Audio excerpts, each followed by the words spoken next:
Oke, kita mulai ya. Coba deh bayangin gimana ceritanya seseorang bisa berubah total. Dari yang tadinya mahasiswa terpaksa putus kuliah dengan gaji seadanya jadi seorang pemilik bisnis yang finansialnya stabil. Nah, kisah ini beneran terjadi dan cuma dalam 10 tahun. Yuk kita bedah perjalanannya bareng-bareng. Dari putus kuliah jadi pemilik bisnis yang stabil. Wow, kedengarannya kayak cerita film ya. Tapi ini bukan sulap semalam jadi. Ini tuh sebuah proses yang di dalamnya ada banyak banget pelajaran berharga dan kita akan kupas tuntas satu persatu. Biar gampang, perjalanan ini kita pecah jadi 3 babak besar. Mulai dari era bertahan hidup, lanjut ke era berjuang, dan puncaknya adalah era stabilitas. Nah, ini roadmap kita nih, supaya kita paham setiap tahapannya. Yuk kita mulai dari babak pertama, era bertahan hidup. Ini fase yang paling berat loh, di mana setiap keputusan itu ya cuma buat besok bisa makan apa.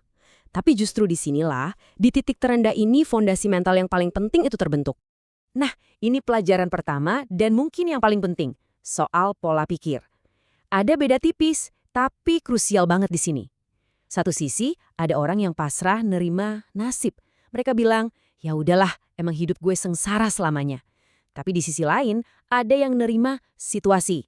Ini beda. Artinya, oke, gue emang lagi di sini sekarang, terus apa yang bisa gue lakuin? Pindah dari, kenapa ini terjadi sama gue? Jadi, oke, ini situasinya, next step-nya apa? 3 juta rupiah, sebulan. Coba bayangin, itu gajinya di umur 18 tahun.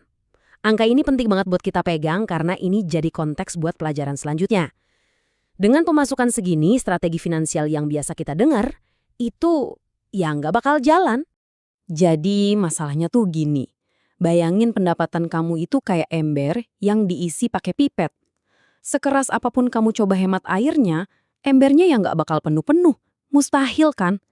Makanya fokusnya harus diubah total. Bukan lagi soal nutupin bocor-bocor kecil pengeluaran, tapi gimana caranya buka keran-keran pemasukan yang baru. Nah, disinilah dia mulai cari cara lain, kayak jadi dropshipper atau ngambil kerjaan freelance.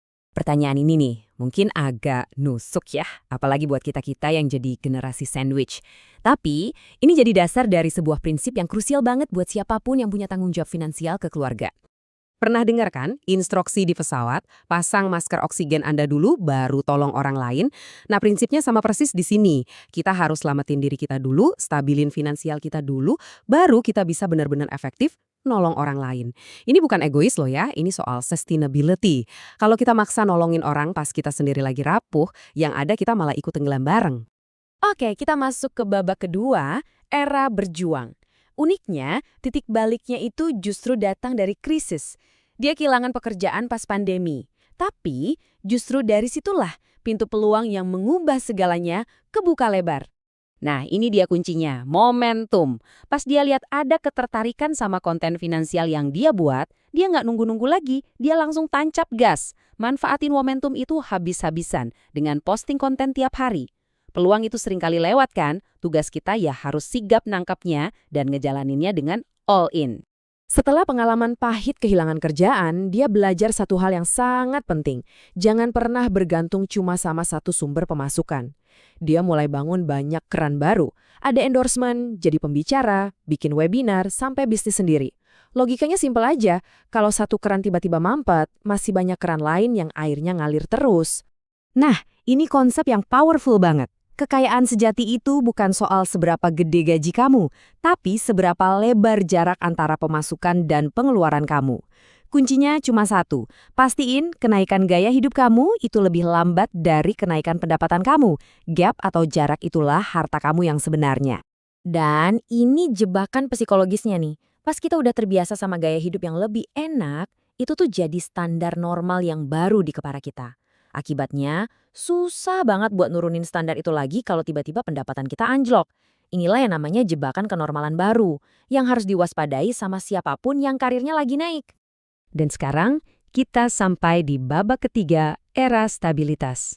Di fase ini, fokusnya bukan lagi berjuang mati-matian dari hari ke hari, tapi udah beralih ke membangun sebuah sistem yang berkelanjutan dan aman buat masa depan. Ini pengingat yang penting banget buat kita semua. Perjalanan finansial itu nggak pernah lurus ke atas. Pasti ada naik turunnya, bahkan ada masanya stagnan. Dia juga ngalamin rugi besar di bisnisnya. Tapi, kemunduran dalam angka itu seringkali jadi kemajuan dalam hal kebijaksanaan. Jadi, jangan pernah cuma ngukur kemajuan dari saldo rekening ya.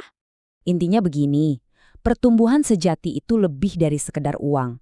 Ini bukan cuma soal angka di rekening bank, tapi juga soal pertumbuhan karakter kita, kebijaksanaan kita, dan kualitas hubungan kita sama orang lain. Keuangan itu cuma salah satu puzzle-nya aja.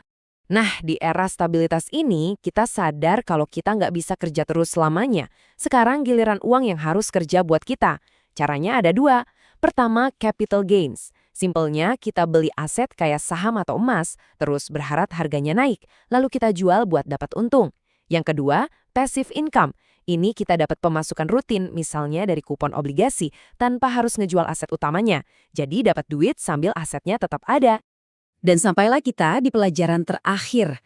Sebuah metafora yang membungkus semua perjalanan ini dengan sangat pas, musim finansial. Jadi, hidup itu ada musim-musimnya. Ada musim untuk bertahan hidup. Ini saatnya kita fokus ke hal-hal yang paling dasar, ngencengin ikat pinggang, dan bangun fondasi.